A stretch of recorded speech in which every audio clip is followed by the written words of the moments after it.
Remember, remember the 5th of November, gunpowder, treason, and plot. I see no reason why gunpowder treason should ever be forgot. Guy Fawkes, Guy 'twas his intent to blow up king and parliament. 70 barrels were laid below to prove old England's overthrow. By God's mercy he was catched with darkened lantern and burning match. So holler boys, let the bells ring. Holler boys, God save the king. And what shall we do with him? Burn him. Hello, welcome to Emma's ESL English. And this week we're going to be talking about Guy Fawkes. On the 5th of November, Saturday, it's Bonfire Night in the UK, otherwise known as Guy Fawkes Night. And this is a day of remembrance or celebration, we're not quite sure, for Guy Fawkes, who is probably one of the most infamous people in the UK. And he tried to blow up Parliament in 1606. It's a long time ago, but we remember him well. Kids learn this nursery rhyme that you just heard in school, and they learn all about Guy Fawkes in school. And it's supposed to be about teaching us to remember that treason is bad. But during the course of today and tomorrow, we'll talk about quite how that plays out. So today I want to talk about the history, what led to Guy Fawkes and the context around that. And tomorrow I want to talk about Guy Fawkes today. So in modern life, how is Guy Fawkes still important? How does he continue to impact British, but also potentially the world? Yes, we really still remember this guy. It's quite a legacy. Okay, so Guy Fawkes was born in 1570 in York, in England. And he was a Catholic, but not by birth. He chose to become a Catholic. I guess that made him more fervent. But this is why we have to talk about the context of Guy Fawkes. Because if we just say he was Catholic, it doesn't really sound like much. But we have to remember that Guy Fawkes was born in a time where the church that you worshipped in was a big political decision. It could even be a life and death decision. So, let me take you back, way before 1570 to this kind of famous guy. His name is Henry VIII. Have you heard of him? Yeah, he's kind of our most famous king, I think. Henry had a problem. He needed a boy child so that he could continue the line. But it wasn't working out. We now know that's Henry's fault, but in those days it was the lady's fault. So Henry's logic was, if I have a different wife, then I will definitely have a boy this time. It's all her fault. And yeah, that ended in, well, infamy at the very least. So let's start at the beginning. Henry VIII is married to Catherine of Aragon, and that is his brother's wife.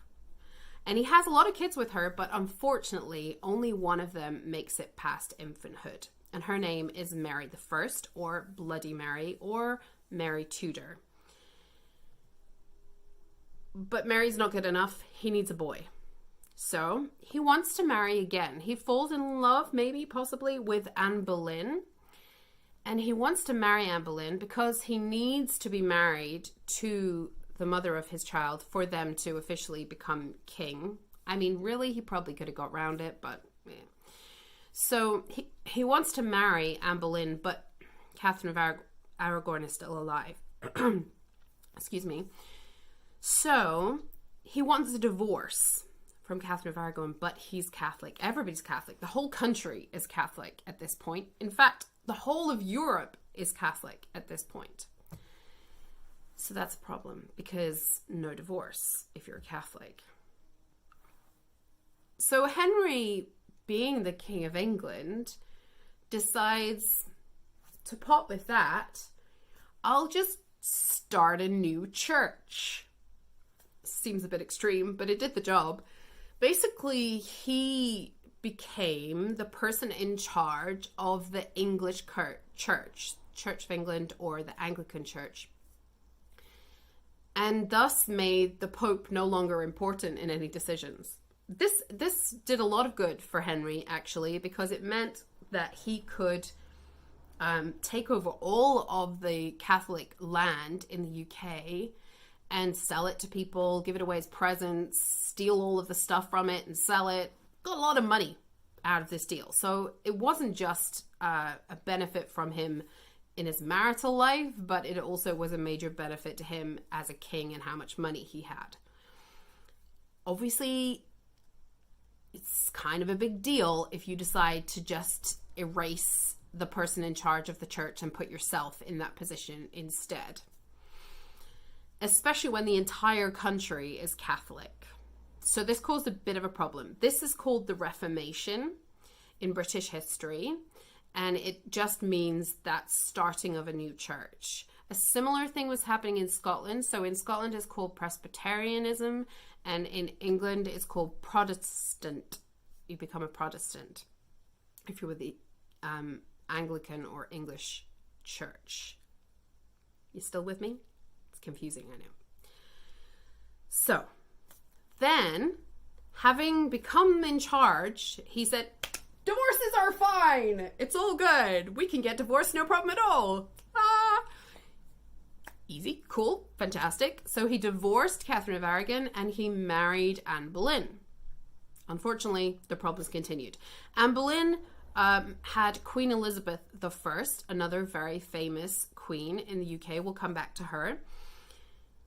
Still, no luck on the boys, though. So she had to go, and finally, from his third wife, Jane Seymour, he had Edward the Sixth. Okay, right? You with me? We'll not go on to the rest of the wives. It's a long story. We don't need that for what we're talking about today. So Edward the Sixth, when Henry dies, Edward the Sixth takes over as king, but he doesn't last. He really doesn't last very long at all. So very quickly then, Mary the First, so Henry's first child with his first wife, Catherine of Aragon, becomes the monarch in the UK. But Edward continued, he was raised Protestant and he continued as Protestant. When Mary comes onto the throne, she's Catholic, her mother's Catholic, their whole family is Catholic, their whole family is very important in Europe and they're all Catholic. So she wants to convert the UK back to Catholicism and basically undo everything that her father did. But by this point, we're like 50 years later. So half the country is very happily Protestant. The Catholics have had a lot of trouble during Henry's reign. It's not very nice. So converting everybody back to Catholicism is not like a quick deal, which is why she's called Bloody Mary, because she killed a bunch of people, basically, to deal with the problem. Then Mary dies and Elizabeth comes onto the throne. So Elizabeth I comes onto the throne, and she lasts quite a long time. She sort of has a foot in each camp. She tries her best to compromise between the churches, and she's very effective as a queen. She expands colonization and adventuring across the world, exploration. She's very effective. Meanwhile, up in Scotland, we have James V, who is in charge of Scotland. So the English king is only in charge of England and Ireland at this point, and Scotland is a totally separate country, and James V is in charge in Scotland. James V has a daughter, Mary, Queen of Scots. So two Marys, totally different Marys. Mary, Queen of Scots, is basically a baby when she comes to the throne. She lives in France. She's super Catholic. She's pretty Catholic. And she has one son, James I.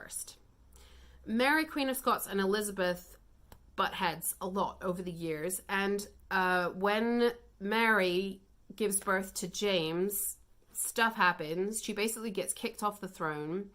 James is installed as a puppet king. He doesn't really have much power because he's a baby. And Queen Elizabeth imprisons Mary, Queen of Scots, for basically 18 years. She never sees her son grow up. They never connect again. Drama. Lots of drama in the UK at this time. James, who is at that point James the 6th in Scotland, is raised Presbyterian. And he is formally accepted by Queen Elizabeth I as his heir on her deathbed. Obviously, Queen Elizabeth famously, no babies, virgin king. So, virgin queen. So she has no children to take over as heir. She really doesn't want him, but it's kind of her only choice. So James the 6th of Scotland becomes also James the 1st of England. He would like the two countries to come together, never quite succeeds. He is Presbyterian, so he's not particularly tied to the idea of Catholicism or Protestantism, and he's a pretty good king, actually. He lasts a pretty long time. He does a lot of stuff. He establishes the first colony in the Americas, Jamestown, which still exists today. He was probably gay. He had a lot of male lovers, which he elevated to very high positions, but he had 7 kids. He knew he needed to be producing babies. He had 7 kids, and he's famous for writing several books, including one that's basically like a How to Be King book, which apparently was a bestseller at the time. He also oversaw a new translation of the Bible, which is still the most famous selling Bible in the UK today, and it's called the King James Bible. And we get 4 famous idioms from this Bible, which are to see eye to eye, fly in the ointment, the blind leading the blind, and to give up the ghost. I will cover those in the blog. Otherwise, we'll be here all day. So, into the world, 1750. So, Elizabeth is queen from 1558 to 1603. So Guy Fawkes is born into England, York in England, in 1570 under Queen Elizabeth's reign. He converts to Catholicism, and then in 1603, James I becomes King of England. Here is this interloper from Scotland. Nobody liked Scotland at that time. The English and the Scottish were still having pretty regular battles at this point in time.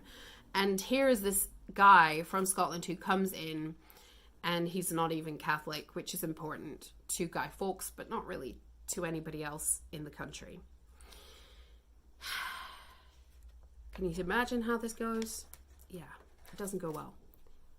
I'm going to leave it there for today. That's a lot of drama, right? Wow. British history.